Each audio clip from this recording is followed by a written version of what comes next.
That's the basics. That's like, the bare minimum. That's the bare minimum. And you know, and I feel like merch. That's what's missing in the. That's definitely what's missing in the Manosphere, which Fresh and Fit do teach you, which is the reason why I've always been an advocate of you don't listen to everything they say, but they do drop gems, and that's the thing, they do tell you that it's more than that, but there's a large majority that says, oh man, we have a whole bunch of husbands out here, they just can't find no wives, and it's like, no, that's not true. There's a lot of dudes out here who think that all they have to do is go to work, come home, and pay bills, and they deserve all the sex and all the submission. It's like, no, that's not how that works. Because it's different levels. Because it's like, yes, they're husband material, but they're husband material for a lower level, not for a higher level. Right? They're not high value man husband material, which most females want. They're average, middle income, husbands, or they're, living in a apartment husband, something like some of these guys, like, there's a lot of husbands, a lot of guys who will take care of a woman, but at their level. So it's not like they're going to get higher or they are higher.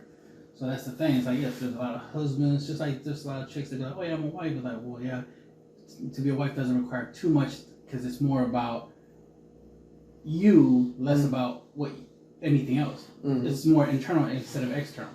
So are you a wife internally? Then yeah, you'll be wifed up. But for a guy, he has to be a husband more externally. So, that's the thing. That's why we talk about average people should be with each other, right? It's like, if you're an average guy, you're a good guy, you make money, blah, blah, you pay bills, this and that, you have a good life, then you should be able to find a chick that's at your level. But everybody, they try to shoot for the stars. And the internet gives them the impression that they can achieve it. And it's like, it's possible, but it's not likely. Because it's the same thing as, oh, you could win the lottery. Yeah, you could. You could. But there's a higher percentage that you're not. Because if it was just, because it's just implying that if it was that easy, everybody would be doing it, right? So that's why it's like, it's not that easy to get high value men. It's not that easy to get the hottest chick in the world. Like, it's not that easy. So, you got to get, and what we say is like, get what you can afford. If you can afford an average chick, then get an average chick. If you can afford a 9, a dime, then you can afford a 9 dime. But it's about shopping in your price range. And some females, they have the potential, right?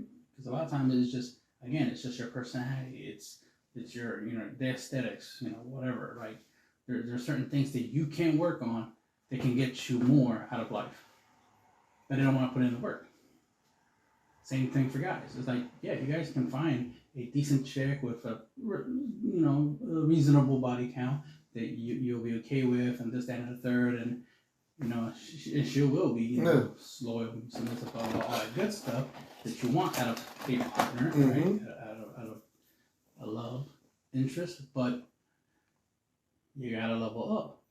Above a basement. You gotta come up to the service level. Niggas, get out of the basement and get out here. I was actually watching a video on that was done, and the video was talking about Jordan Peterson, and that he cried during an interview.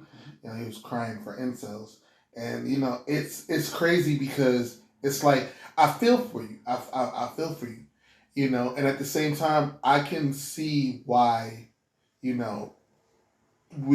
should, they say, we have to help those that are downtrodden in society.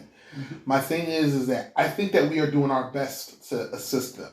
I think we are. I think we are doing our best. I think there are people out there who really do care about that. But one thing that I always press and I always say is that if we are to be truthful with ourselves, those kind of people, their main downfall, their main downtrodden is they have problems with talking to people. Talking to people in general. So it's like, if you have an easy time talking to somebody, playing video games or something, but you go up to a girl and you just totally shut down, it's like, then you have to work on that. You have to work on those type of relationships, you know, because even the term, you know, it's like it's just it just amazes me because when I was younger, I thought I was gonna have similar issues growing up, but obviously what I did was I just said F it, and I started talking to a variety of people, not just hot chicks. You know, because if you make yourself not saying available, but if you open yourself up to a variety of people, get to know different lives, so become more of a great listener, you know, get different stories, different aspects, and then you can take from that, take from those experiences, build on your own experiences so you can just know how to talk to people. But like I said before, I think the biggest thing that is their downfall is that they just don't really know how to talk to people.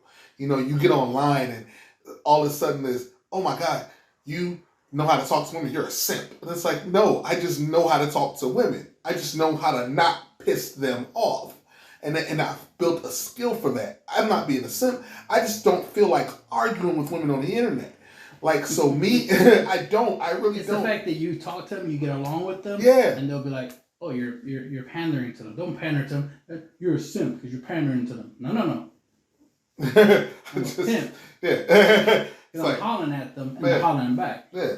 Something you can't do. Yeah. Or I like I said, it's just everything doesn't have to be an argument. Everything doesn't have to be a fight. It does not have to be a war. Everything does not have to be a battle. It does not have to be a us versus them type of thing. You know, especially when I talk to certain people, when I get into conversations, I like the conversation to be a little bit more balanced and everything. Sometimes the conversation is going one way, and I'm like, okay, you know, and I want to get in on it, and like, well, you know, here's a different point of view. And then when people say, well, you know, I figured, you know, you might be one of them people, you know, you like to sit here and you like to cape for women. And it's like, it's not about caping for women. It's the fact that you're saying things that it just doesn't spark, it doesn't push the conversation further. You know, it's known, it's wide known. If you put up a post where everyone agrees you don't want to date single moms, you don't need to put up another post on why single moms are bad. Everyone already agreed that they're not going to date single moms. So there's no need to be a post to say why single moms are bad, unless that question's been asked. There's no point in beating a dead horse. Exactly. It would behoove of you to put up a post why dating kids without women are better. But then, you know, then you have to get into specifics where, okay, you could date a woman without children, but she can't be fat. Okay. Also, she has to be submissive. Okay. Also, she can't want millions of dollars. Okay. Also, she has to know how to cook.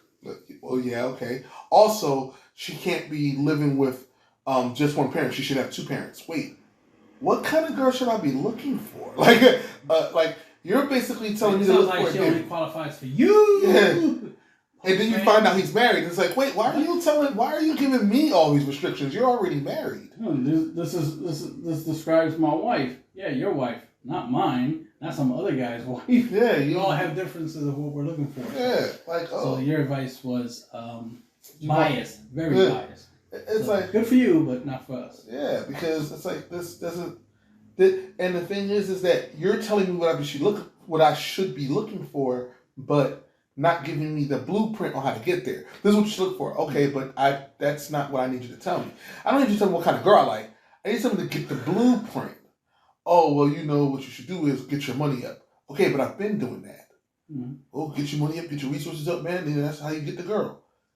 But you still haven't told me how to get the girl, because if I got my money up, if I got my resources up, and that's basically what a lot of the incels run into. It's like, they're like, okay, we hear what you're saying, but we're having a problem talking to women. We're going to work every day. Mm-hmm. Some of us, still live in our mom's basement. Okay, we understand, but what can we do in the meantime? Because the last part of the whole incel thing is cell, which stands for celibate. Mm-hmm. You know, so so those men are worried less about making relationships, more about just getting a piece of booty, which in itself is the problem, because now we have men who are not capable of being Chads trying to be Chads. And so that messes up the whole ecosystem. And that's why it's like, yes, on one hand, we do need people to guide men, to teach these men, okay, you know, how to get their money up and you've said it before, how to get their game up and everything. We also have to teach them that every woman you approach can't be for that purpose. It can't be, because they're going to see it. Because they of our species are the better interpersonal. So a woman's going to know when you're just there just to thirst, and she'll take advantage of it. Now, if you don't mind that, that's one thing. Mm-hmm. But most of you mind that. Oh, I don't want a girl that just want to date me for money. This is why simps exist. Yes. That's literally the dynamic. Yeah, they understand that. Which is the reason why it's like, where's my simp army? Yeah, it's like you really can't be. It's like you can't be mad at the girls who like them, because that's exactly what they do. They play into that narrative. Excuse me. They play into that narrative, and the guys like it. Oh, this girl likes me because I'm able to go out and buy her free coffee every day. So I'm gonna go out and buy her free coffee every day, and all she does is just say hi to me.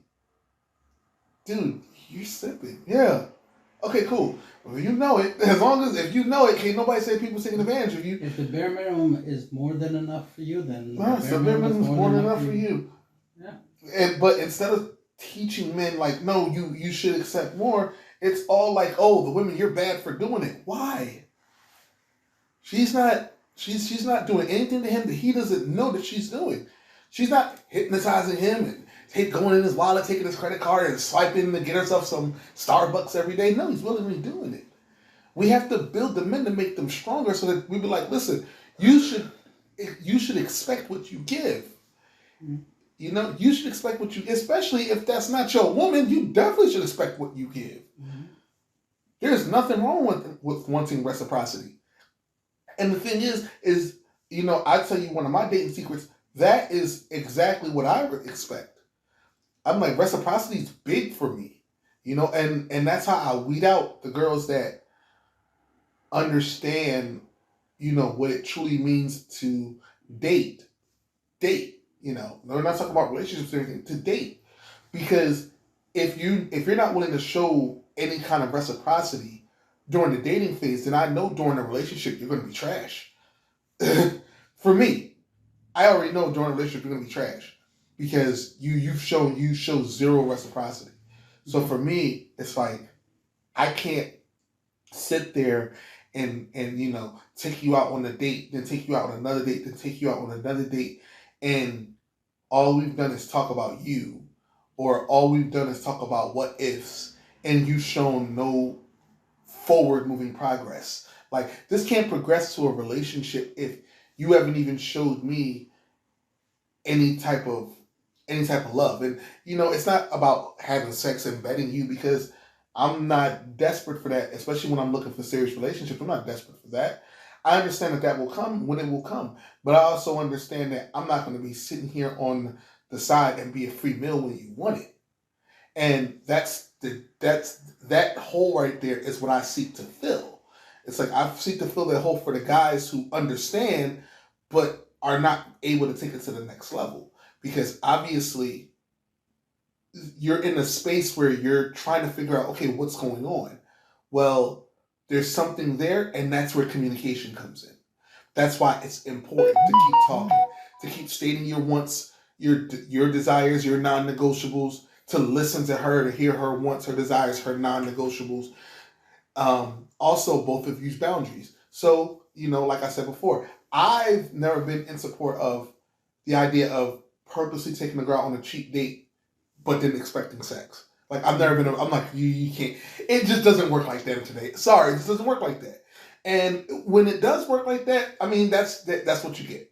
But it just shouldn't work like that. I'm not saying take anyone else's expensive dates, but what I'm saying is expecting something like that. It's like, that's where you'll go wrong. You know, kind of trying to just get around people who share the same energies. You get that kind of vibe that you can chill with them. Yeah. You know? You should be able to already tell if it's going to go that path. Yeah. If y'all going to the bedroom path, yes, then yes, take her on a reasonable date. You know, whatever you find reasonable. You know, because it is a gesture of appreciation. But if the thing is y'all barely know each other, you're barely vibing, there's very little sexual chemistry, energy, whatever, like, you know, when you know, you know. I mean, some of us just know. Like I know if it's going to lead to that. Like a lot of times that is like established way before any actual activities of dating and whatnot. Typically, especially if you're in the scenario where the females were the ones who approached you per se, or at least they largely imply that they really really like you, and it's like okay, well, not much to do other than say yes, and then the rest, builds itself. But for the guys who have to put in the effort, have to, you gotta try and impress them and this and that third, the first thing you want to do is, try to see if she's feeling you, then yeah, you can go the extra step. But if it feels like she's not feeling you that hard, then you can hold back, and then because essentially it'd be like shit testing. If you feel like you might not go that route, then take her somewhere cheap and see what happens. If she makes a big deal about it, blah blah blah, this, that, and the third, then you dodge the bullet.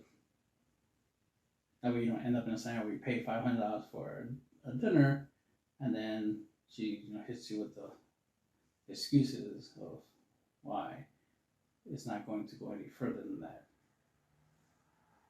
Even when that agreement of being a boyfriend girlfriend stuff like that's also involved.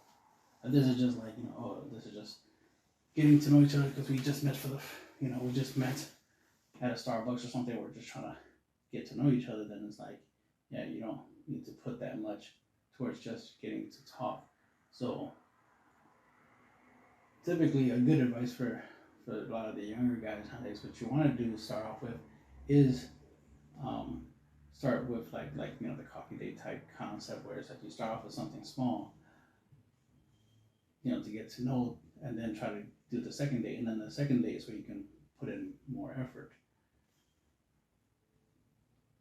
Because if the goal is for a serious relationship, it shouldn't be a problem, adding a couple extra steps, right? Going from a chill date, like we're just chilling or talking date, whatever you want to call it, coffee date, and then after that it could be like an actual date. We all get all dressed up and whatnot, and try to impress one another,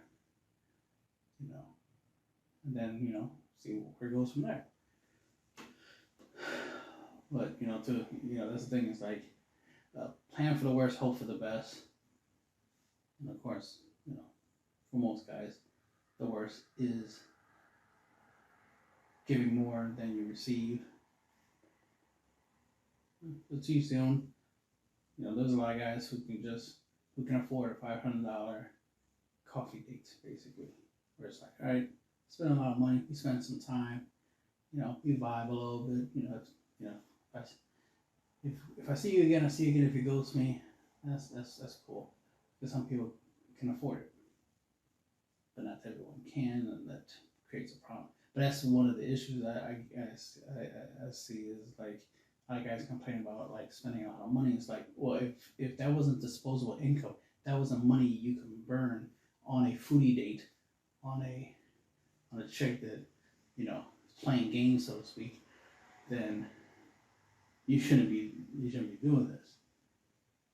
Like, you were better off coffee date, spitting game. If you can get it where like there's an agreement for physical activities, or you get the physical activity first, then yeah, go on the $500 date and whatnot. But to just right off the bat doing the most and then get mad when you get the least in return, is like, well, sometimes what they say, you played yourself. Yeah. Because there's different ways you could have handled the situation. Yeah. If you it's mitigate risk. If you don't want to risk a $500 date turning into a foodie date, right, a waste of your time and money, then you should have been able to read the body language, be able to vet. Guys are logical, so I shouldn't be hearing shit like this. Like,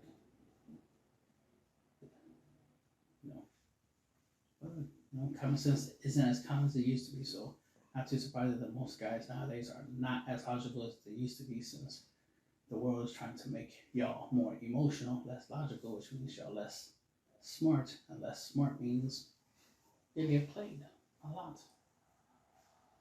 by the masters of emotions.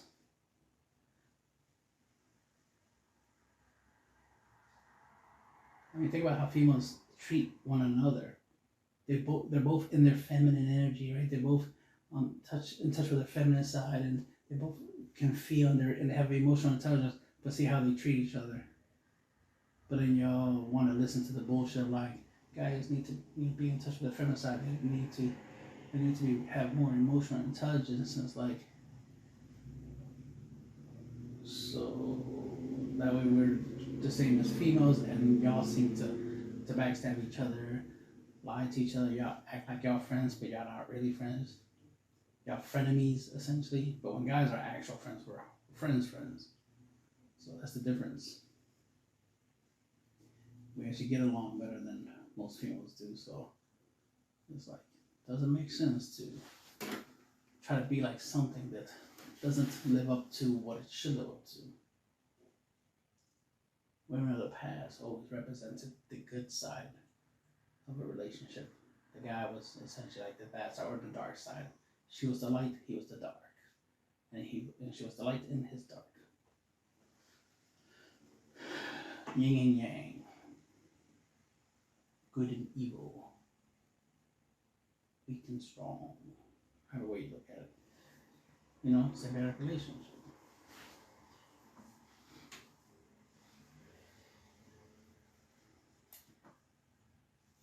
Yeah, that's what we see nowadays. You know, and an extra problem is that what's ironic, a lot of guys who, you know, I see complain, I bet in their real life they have less of these issues. More likely, they don't even interact with females, period, in real life. The only time they hear about females or even interact with females is online, and it's all negativity. You got the guys, you know, have negative feelings towards the females, or the females negative towards the guys, and it's like, is there anybody in your real life that y'all of the opposite sex that y'all do get along with and whatnot? There's no way I can believe that in real life and online y'all deal with the same type of people, like the same type of personality traits. Y'all gotta have some decent people in your area, because most areas have like their own culture. Like Philly, for example, has its own like language and culture. We pronounce things differently here than most other places. You wouldn't notice until you go out of Philly. Then you realize that we actually have an accent, and we have a different way of pronouncing things. So we have our own culture just within our own city. So for us, we think we speak in English, but we're actually speaking a different version. Slightly different. We say stuff like John. Water. We get some water. But it's just so weird that some people think that what they see online correlates to their own life. It's like, the thing about it, it's literally like somebody inside the house all the time sees all this stuff on the internet and be like, oh, that's how it is outside in the real world. Well, I'm not going outside. I even seen people literally in comment sections talk about that's why I don't go outside. What? That's not why. One, that's a problem. You don't go outside, because more likely when you go outside, one of two things you're gonna notice. A, you're gonna notice some people who are not on the internet and their personality traits are way different than the people online.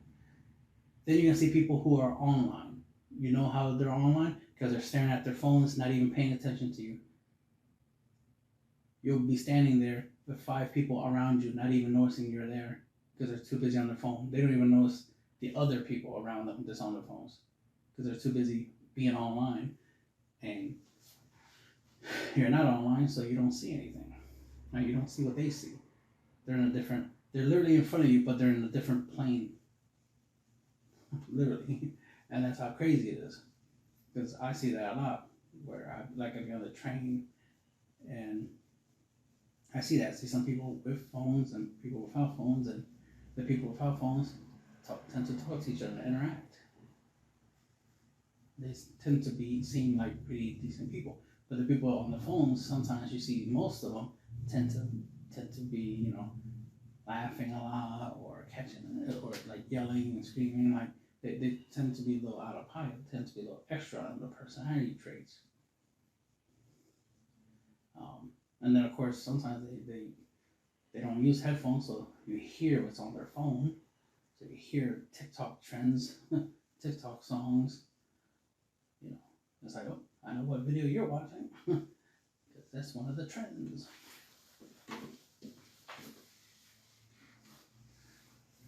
And that's the unfortunate dynamic we have here. That a lot of people's perception of life is largely shaped by the internet. There was a time where, we went on the internet to find information, to get information we couldn't get in our local area. Talk to people that otherwise we wouldn't be able to. Make friends from halfway across the world, which is nice. And learn different culture and stuff. But that's the thing, was the idea of connectivity and being able to do stuff you couldn't do otherwise. But when you get into the dynamic where everybody's doing echo chambers left and right, going online just to do the same shit. Well, today I'm gonna go and scroll through my feed and complain when I get to one of these TikTok videos where people are disagreeing. Like, oh, here's a TikTok video. Does body count matters? And that's the current topic right now on TikTok is does body count matter? So, it's time to go into the comment section and see what's going on. And people are literally living in comment sections, dwelling on comment section, feeding off of comment sections. And that's sad.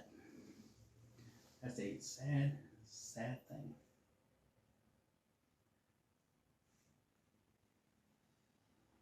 But that's the world we're in.